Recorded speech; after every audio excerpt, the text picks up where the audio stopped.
Hi everyone. My guest today is Arancha Mateo, and Arancha is also a dietitian, just like myself. And I will pass the floor to Arancha to introduce herself and her involvement in helping her clients with food cravings. So Arancha, over to you. Hi everyone, my name is Arancha Mateo. I'm the founder of 32 Mondays Weight Loss Management. 32 Mondays is based on education. It's an educational program to help people learn the right way to lose weight. I'm from Spain. I was born in Barcelona, and I lived in Australia 5 years before moving to the US. And my relationship with food cravings started when I was really young. My parents were divorced when I was only 6 years old, and I had to move to another city with my grandmother. And being there without my parents made me very soon realize how food helps you deal with your real emotions.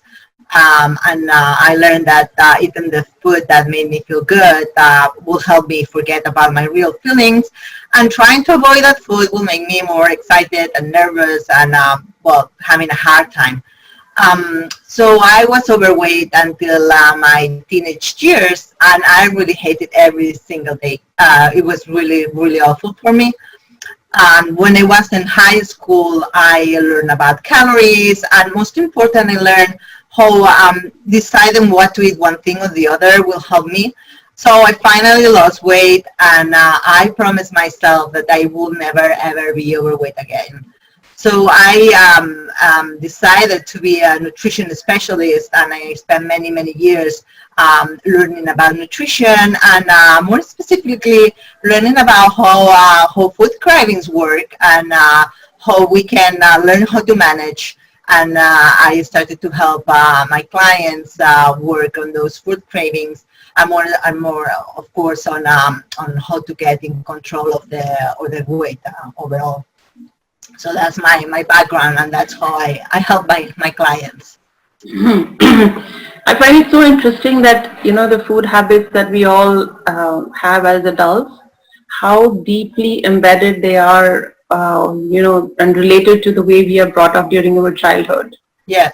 Growing up. So there's such such a strong connection. In fact, the dietitian I was talking to yesterday, even she mentioned the same thing, and there was a lot of discussion on beliefs, like beliefs that we live by, and how they play into the food cravings and our food choices and everything. Mm-hmm. So fantastic. So in your practice, Arancha, so do you see a lot of patients who are having challenges with managing their cravings? Yeah, I do. In fact, I do, and they come to me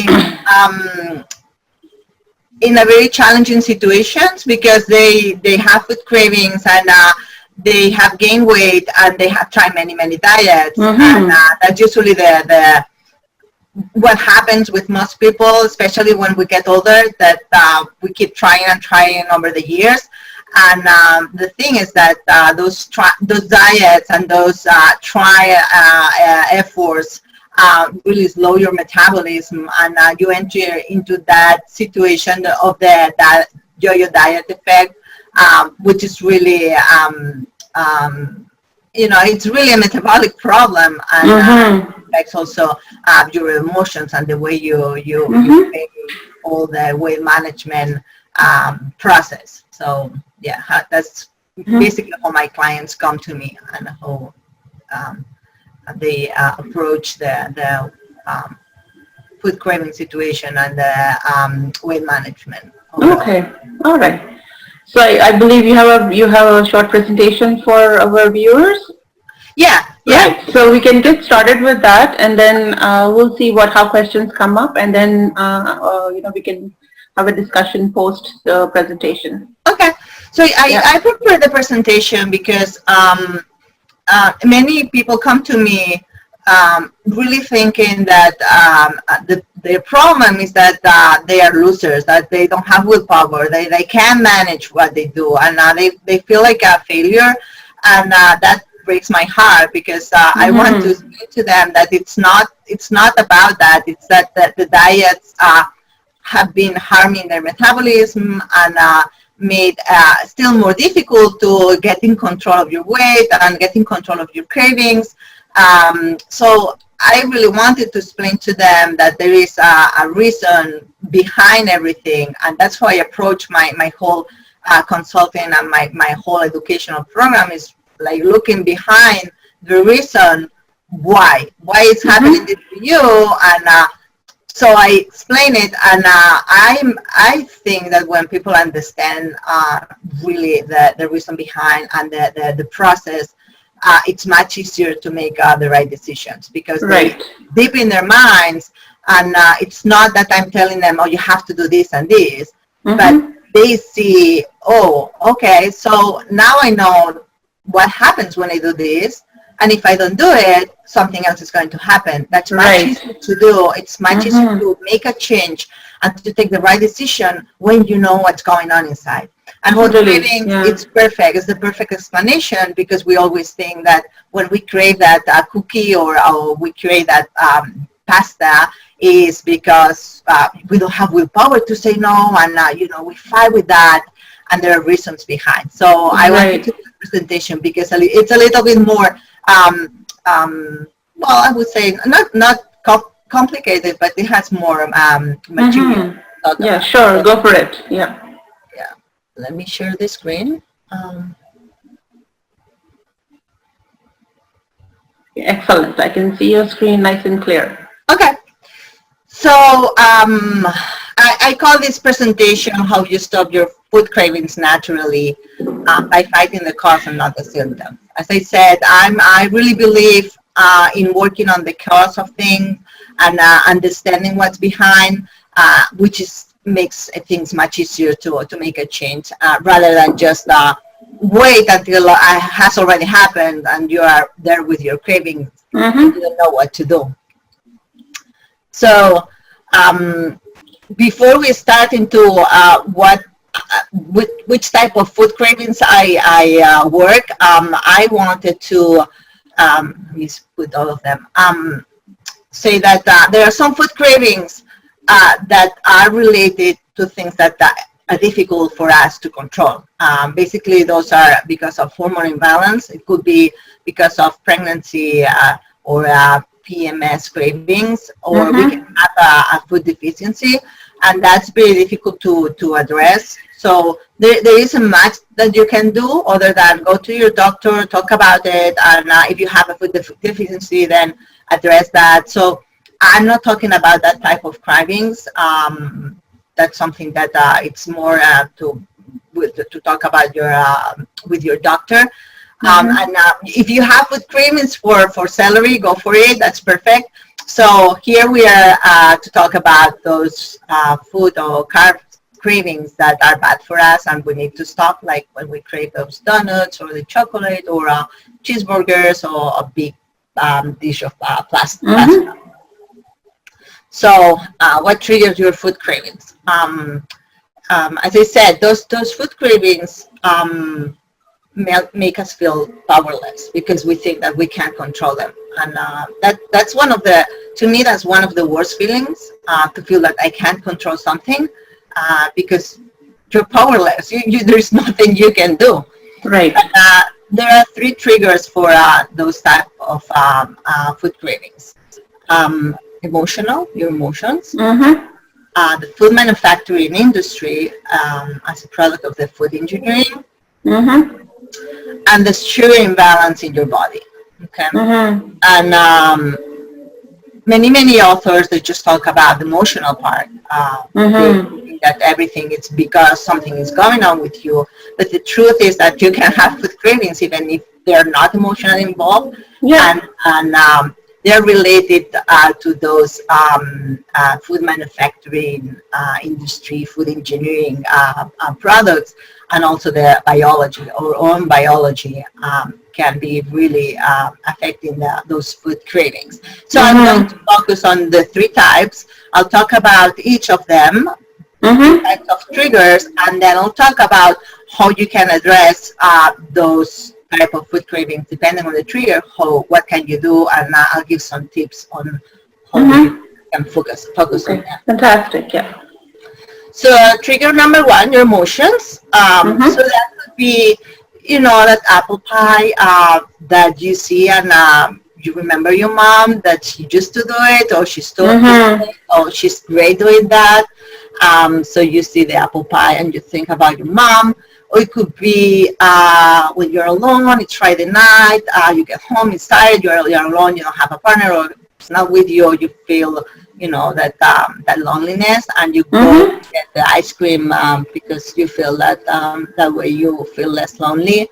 Or it could be you had a very bad day at work, and you say, you know what, that's just, I can face that, and you go and get a bag of chips because that's going to feel better to manage your problems with your boss.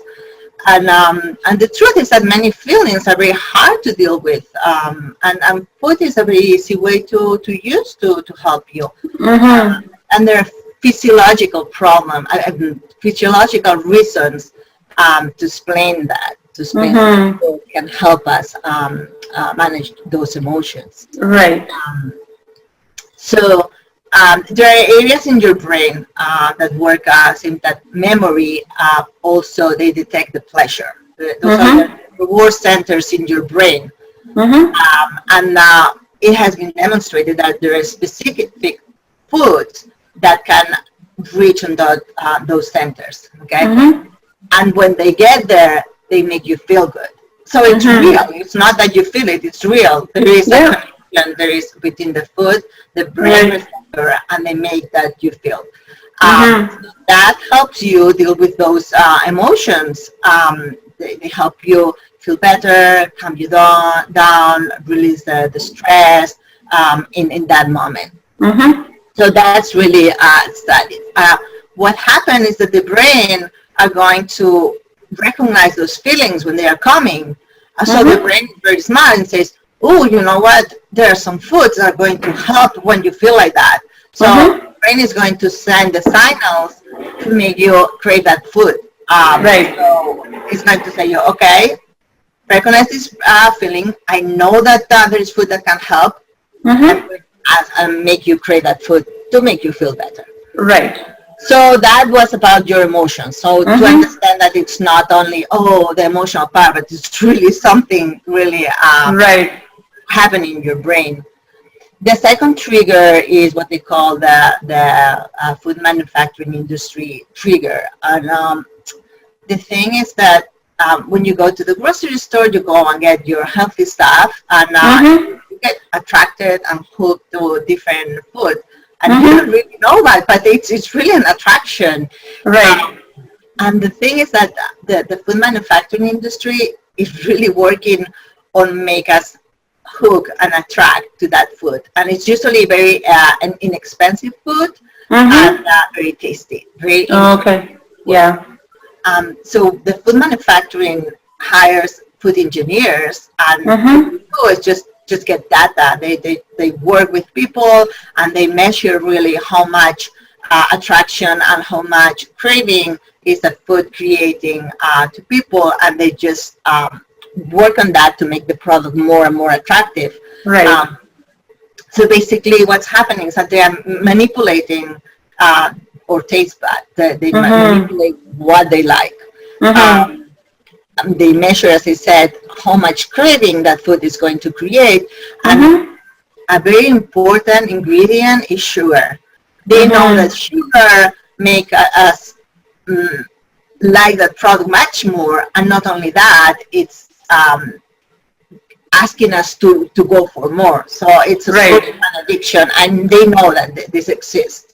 So they know that we are going to go for that product, and so they are adding sugar to many foods that they wouldn't need it, like ketchup, meat, or many things. And it's a cycle because they add the sugar, and we have still more cravings for that product because the sugar is make us interested in that food. It's also getting to the point that some authors are considering that sugar addiction, and it's starting to be a problem. but the thing is that this is the reason why it's difficult for most of us get off of the sugar and the carbs, because there is a physical reason for that. And the third trigger I consider is sugar imbalance, and it's much more related to the physiological aspects in your body or metabolism. Because the thing is that you can still have food cravings even if nutritions are not related, and even if you don't eat manufactured food, you can still have those food cravings and carb cravings, and that's because of the sugar imbalance in your body. So that happens when you eat, or you have been eating the sugar and carbs the wrong way. There is a good way to eat them, and there is a wrong way. So the food cravings, the carb cravings happen when you eat them the wrong way. And it's related to the way, of course, how we process sugar and carbs, right? And the thing is that there is a cycle in our body when we eat sugar and carbs. We eat them, then the brain recognizes there is a high level of sugar in our blood, then it releases insulin to remove it, because glucose on our blood is toxic. That's why we need to remove it. It sends the insulin to remove it, but because there are high levels of glucose, it sends a lot of insulin. Then it works very fast to remove it from the blood. And then when they take it away so fast, our blood levels are very low. And then what happens? That the brain recognizes, oh, there is no sugar, there is no glucose. The brain, the muscles, we need sugar to work. Then it sends a signal to make us feel hungry. We are hungry again. We are really hungry because our levels of sugar are really low. That's when we have a craving. So we don't. What is going to give us sugar very fast? Just simple sugars and simple carbs. So we are craving those products because that's what's going to bring our levels back. And we are in a circle again, because we eat sugars, we eat those carbs, simple carbs, and they're high levels, and again insulin, and that's a circle. And that's when we start to run in that circle, that seems difficult to move on, but there is a reason, and there is a way to stop. Just eating the sugar and carbs the right way. Arancha, do you want to just go back to the slide you had before? Are you able to elaborate a little bit on where you say eating the sugar and carbs the wrong way, just so that it's a little clear? And I'm going to explain this. Okay, fantastic. So I'm going to explain how to eat them the right way. Okay, fantastic. Wrong way and the so I'll elaborate a little bit more when I explain that. Okay, fantastic. So the thing is that as you see with the cycle, sugar levels need to be in equilibrium. That's what we need to always think when we eat sugar and carbs. We need to make those balance. We can't be always up and down, but because that's when we create those cycles and those food cravings. We need that balance, that equilibrium. Again, as I said, the equilibrium will get disturbed when we eat the carbs in the wrong way, right?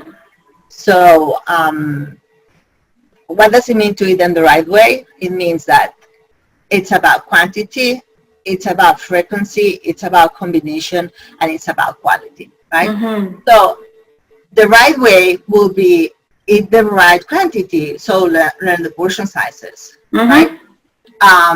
When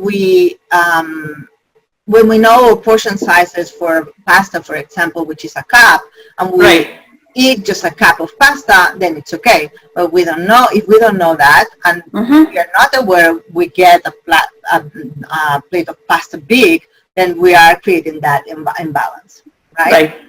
Frequency, we should eat between 3 and 4 hours. Of course, everybody's different, there are different situations, but that's the idea. That's the way that we can maintain our sugar levels balanced, 3 to 4 hours.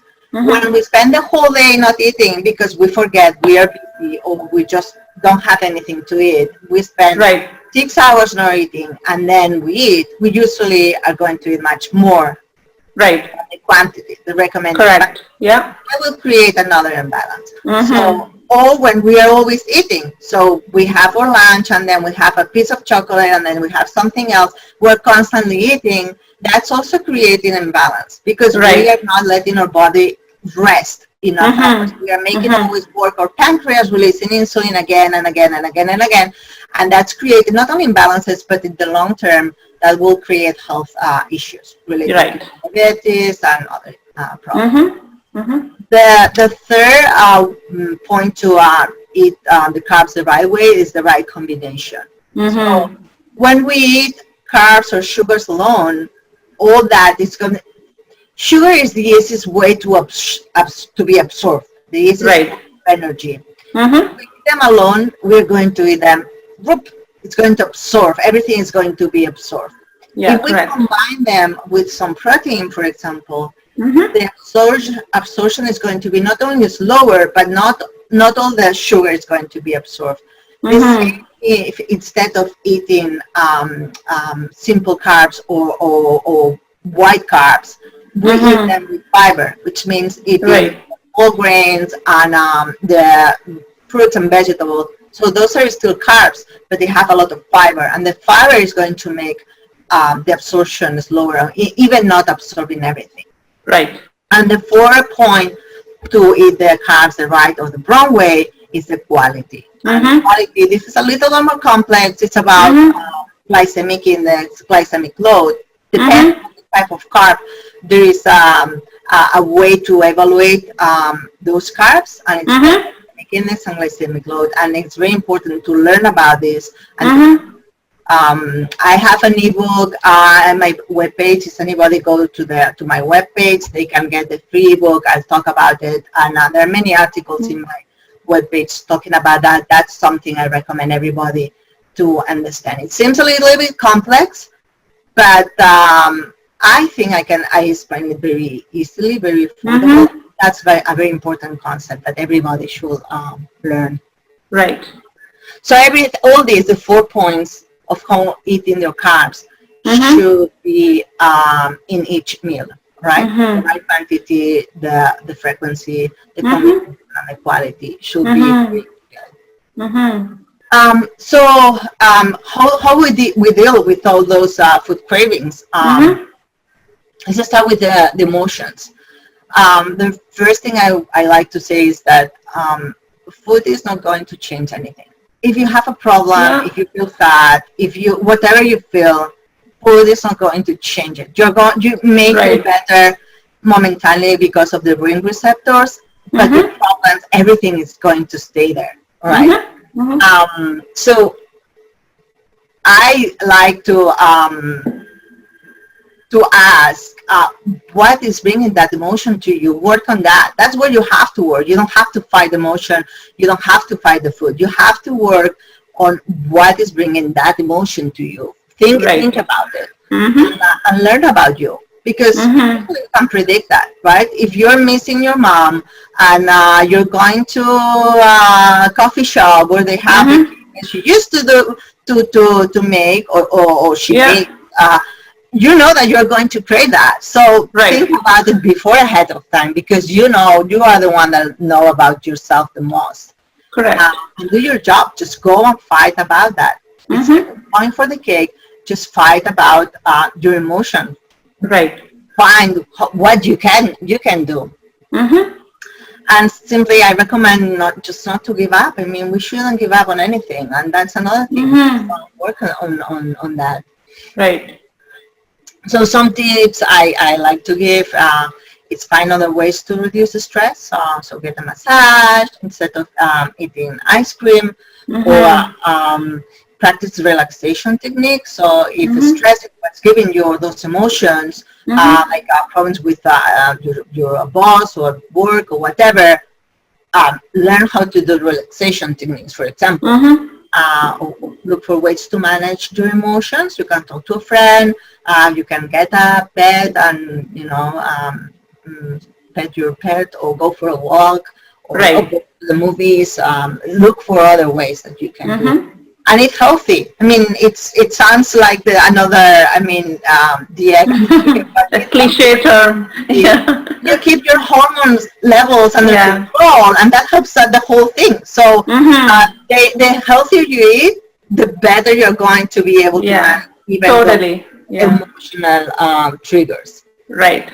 And the other thing, if you meet your mom, just call her or send her a card or instead of eating the pea, or if it's she's not there, look for your dad or your husband or your friend, or just deal with that emotion. With the food manufacturing industry, this type of cravings, what they recommend is first, learn to read the labels and know what's in your food. That's the main thing. That's when you can find that, okay, this product that seems it's healthy, it has sugar. And many healthy products, they have sugars or any types of sugar. So learn how to read your labels. So if the food manufacturing industry has already changed your bad taste, go back. You can do it too. If they have done it for you, you can do it. You can make the change again. And again, you can just decide that instead of craving that food, crave the healthy food. And it's a matter of just thinking about it, make the change, and you'll be craving healthy food again. Right. So you can do that. Cook. You have to cook. Cook your own meals. I mean, it doesn't need to be anything very sophisticated, but the only thing that you can know what are you eating, what are you putting in your mouth is when you cook it. If you buy from a restaurant or something pre-cooked, there are many, many things that you won't even see in the label. So the best way to know what to eat and eat healthy is to cook your own and prepare your own meals. Right. And as I was saying before, you have to find which are the triggers, which are the combination fat, sugar, and salt that has been really well studied by the food manufacturing industry to make you crave that food. Find which is the one that you're more susceptible. It's like chips or the pizza or the cookie, the chocolate cookie. We have a few of them that are the worst for us. Work on them and recognize them, find them.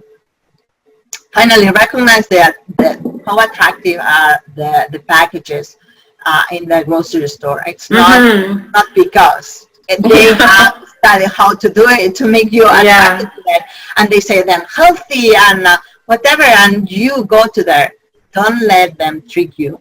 Yeah, and companies are spending so much money on packaging and making them pretty and really attractive. So yeah, that's a really good point. Yeah, exactly. This is a huge industry. About millions and millions. They have all the experts, the best people working on that, just to make that package attractive to you. The same with commercials. They know how to play with your emotions. Oh yeah, totally. They want to make you think that, you work hard, you're a great mom or a great dad, and you deserve that. You deserve or you deserve what? Well, no, I'm a great mom. I work hard. I deserve healthy food because that's what's good for my food. So they know how to do it, and they have so much power that it requires a lot of thinking and just peace of mind to realize what they are doing with us. But we can do it. And finally, I like to say to visualize. Visualize how the engineers, the food manufacturing industry is playing with that. They are designing the product to make you attract to them. So if you're going to eat that, think about them and say, they're playing with me, right? I'm smarter than that. And the same, how the food marketers, they're playing to make that food very irresistible to you. And more deeply, how that food is hurting your body, how it's hurting your liver, how it's adding fat into your stomach. See that. Visualize how all these products are getting into your body and the harm they're making there. That will help you make the right decisions. Yeah. And finally, for the sugar imbalance, eat your sugar and carbs the right way, as I said, so you can keep the sugar levels balanced during the day, and that will help you avoid all the cravings. Cravings are caused by those imbalance, those peaks of Mm-hmm. sugar, up and down, up and down. Every time we go down, we have a food craving. So we need to try to have the sugar levels balanced. Mm-hmm. How we do that is Mm-hmm. what we need. So learn about the portion sizes and learn how much we should eat of each type of food. Let enough time pass between meals. Don't start eating or not eating all day and then have a huge meal. That also creates imbalance. Combine the meals properly. So instead of simple carbs, go always with carbs with a lot of fiber, like fruits, vegetables, whole grains, or whole wheat bread. And also try to add always some protein to your meal, so the absorption of the sugar is lower and we don't absorb all the sugar. Right. And stick to foods with low glycemic index and glycemic load. As I said, I have a free book with glycemic index and glycemic load. I think it's very, very, very well explained, very easy.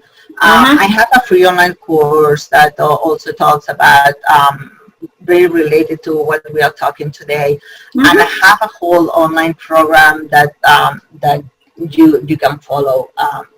Depending on your needs, you can take one plan or the other. Yeah, and I'll put the information below below the video for all that. Okay. Yeah. Okay. And I also, when I give sort of a presentation, I also want to ask where are you going to be in 30 days? Where will you be? And where do you want to be? So I want people to think about it, because we need to take actions. I mean, life just goes on and on and on. At some point, we need to stop and take action. And I just came from that conference.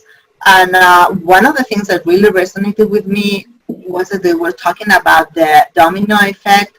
And it's not only the regular domino, but how, you're going to start with a very small piece and end with a very large piece. So that momentum is going to help to make a big thing. And we tend to overestimate, or like, today I'm not going to eat that cookie. Today I'm not going to eat, or today I'm going to starve myself because yesterday I really ate very bad. And we need to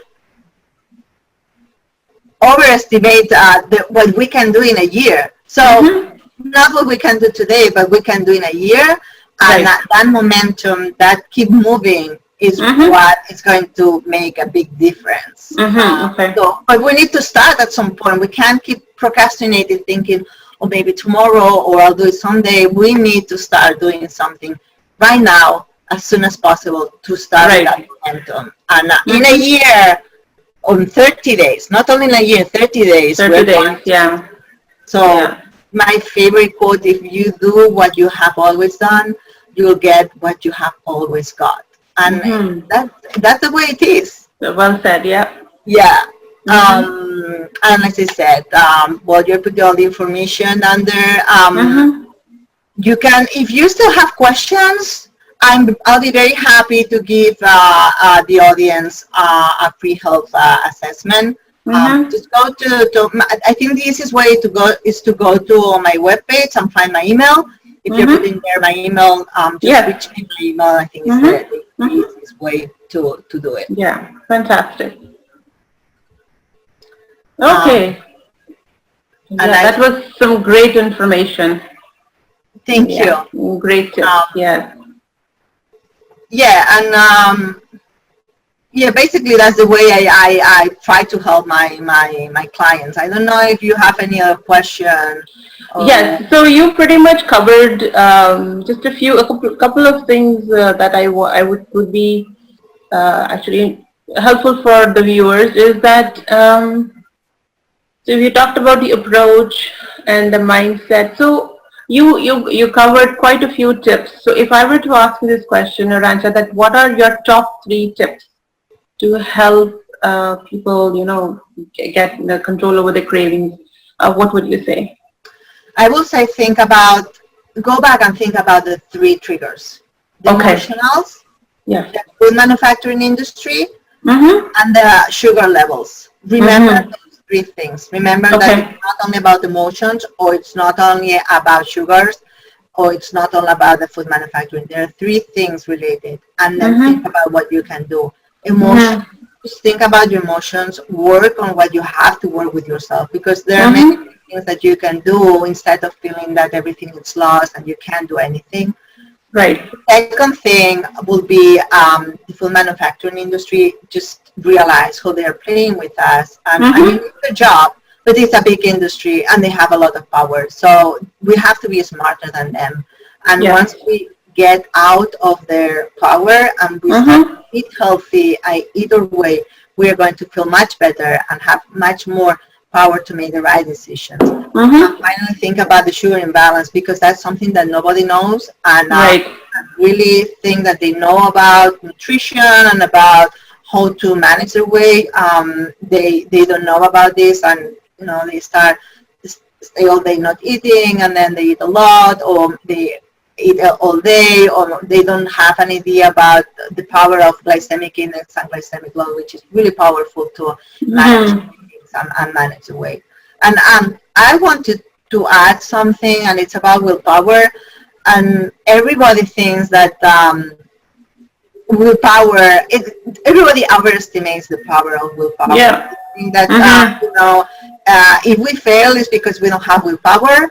And if we had more willpower, we'll be able to do not only lose weight or get in control of their weight or don't go for that cookie. They think that they can do many things in life. And willpower is very limited. We have an amount of willpower in the morning. We go to sleep. We get all the power we have for the day, and then we start using it during the day when we make that decision, whether I'm going to dress with this, with that, or just the small things like packing the snacks for the kids, or fighting with your boss or with your husband. We start using that willpower. And by the way, this is a study. This is not something that, I mean, the person you have seen, it's my point of view. I have developed that. That's my way of approaching living. Willpower, this is studied, and there are books about it. So we use willpower over the day. And the problem is that usually when we really need that willpower is at night. We get home, we are tired, we need to prepare dinner, we need to go to sleep early, we may need to the gym, and we think that willpower is going to help us do all that, and we don't realize that we have used it during the day at home. So we get home tired and feel, I don't have willpower, I'm a loser. Anymore, No, I mean, we have to fight with the concept that willpower is going to help us, and there are ways to do it. I mean, this is we can't do it now. It's a whole other story, but there are ways to do it, like getting very organized, thinking ahead of time. What are you going to eat? Have enough food in your refrigerator, so it's easy to prepare something healthy, not decide what to do, or think about if you have to do some exercise, when is the best time to do it.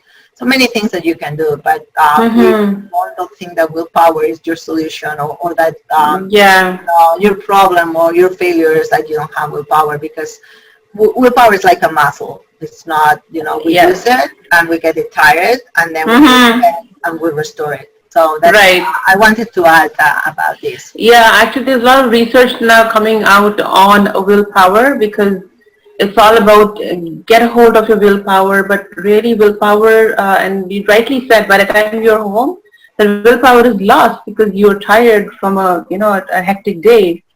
So how do you get hold of that? And not everybody has the same amount of willpower. So it's a struggle. It's a struggle for many. I struggle with that too. Well, I think that basically we should forget about it. We should find tools to help us and use them instead of the willpower. And there are many tools, and everybody's different. Of course, we have different problems, challenges, but there are many tools that we can use. So it's a matter of taking the time to investigate which are your triggers, which are your challenges, and what can I do, what plan can I build around that to compensate willpower, because if we rely on willpower, we will never accomplish what we want to accomplish. Right. Yeah, that's well put. Yeah. All right. Fantastic. That is, so we got the freebie, your opt-in, and your contact information is on your website if viewers need to get a hold of you. Yeah. Right? So I just wanted to offer for your listeners, if they want to join my online course, they can, when they see this presentation, they can get into my online course, and I'll give them a 15% discount in both plans. Okay. You can type I'll give you the code. They can type the code Curb Your Cravings 15. Yeah. So Okay. 50% off. Fantastic. Yeah. And of course, remember that if you need you have more questions, you want more information, you want to talk more with me, you can always get a free health assessment with me. Just go and send me an email, and we'll find that time to talk. Yeah, lovely. Okay. Any closing thoughts, Rancho?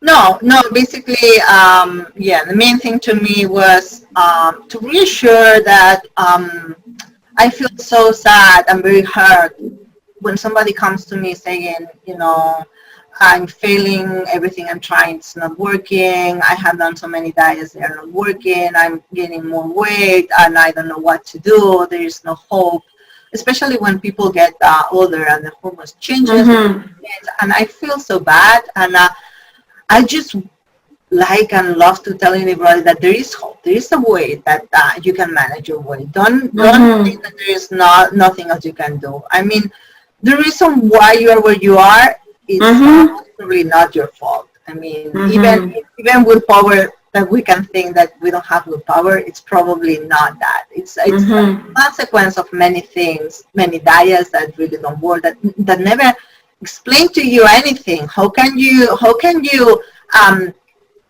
learn what you have to do, everything related to the food, to eat healthy, to exercise, to many things related to being healthy, if you don't know it? And there is so much misinformation there, and so confusing that instead of helping, I think it's worse. It's harming more, because people try to figure out what to do, and it gets more and more complicated, and they go through ways that are still making things still more confusing. So there is a way, other than follow that diet that doesn't work, or that you gain the weight back, or trying to figure out everything by yourself, going online on Google and Googling things. There is a way. There is a way easier to and it goes through learning what's right. And I'm just hoping that with this presentation, your listeners, your viewers, understand a little bit more about it, and understand that it's not just about, it's because I'm sad, or it's because I don't have willpower. There is a lot behind, and when you understand all the things behind what this happened this way, it's much easier to manage and do something the right way. Right, yeah. All right. Thank you so much, Arantxa. That was wonderful. Some great information, great tips, and hopefully the viewers and listeners will, even if they're able to implement one of your suggestions, it would just make a big difference. Yes. All right. Thank you so much for having me. And my pleasure. My pleasure. Yeah, it's been wonderful. I've been talking to so many wonderful people since I started on Friday. So today is Sunday, so it's been really a nice journey. Yeah. Really all right. Thank you. And have a safe flight back home. Thank you so much. Okay. Bye-bye. Bye.